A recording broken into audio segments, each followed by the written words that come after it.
আমার ভাইরা, এই চমৎকার চুক্তিটিকে দেখুন। জিহুদার মাধ্যমে আমরা ঈশ্বরের বাক্যের কি সুন্দর ঘোষণা পেয়েছি। যেহেতু এমন অনেকজন গোপনে প্রবিষ্ট হয়েছে যারা এই দণ্ডাজ্ঞার পাত্ররূপে পূর্বে লিখিত হইয়াছিল। যে কেউ অধার্মিক হয়ে ওঠে তাকে চিহ্নিত করা হয়।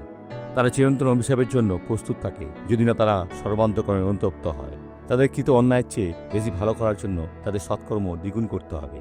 ভাইরা, এটা কোনো রসিকতা নয়, কারণ শয়তান তাদের জীবনে প্রবেশ করেছিল এবং তাদের ঈশ্বরের প্রতি হাসি ঠাট্টা করেছিল। যদি তারা একসময় তার সন্তান ছিল, তারা ভক্তিহীন আমাদের ঈশ্বরের অনুগ্রহ লম্পটতায় পরিণত করে। তারা মনে করে এর কোনো মূল্য নেই।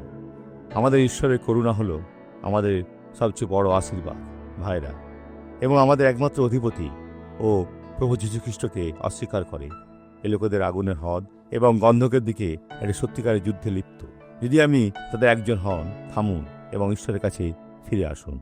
আসুন এখন প্রার্থনা করি। পিতা, হে ঈশ্বর, কত লোকের হৃদয় থেকে তোমার প্রতি শ্রদ্ধা চলে গেছে। তারা সত্য নিয়ে খেলা করে, আনন্দ অনুভব করে।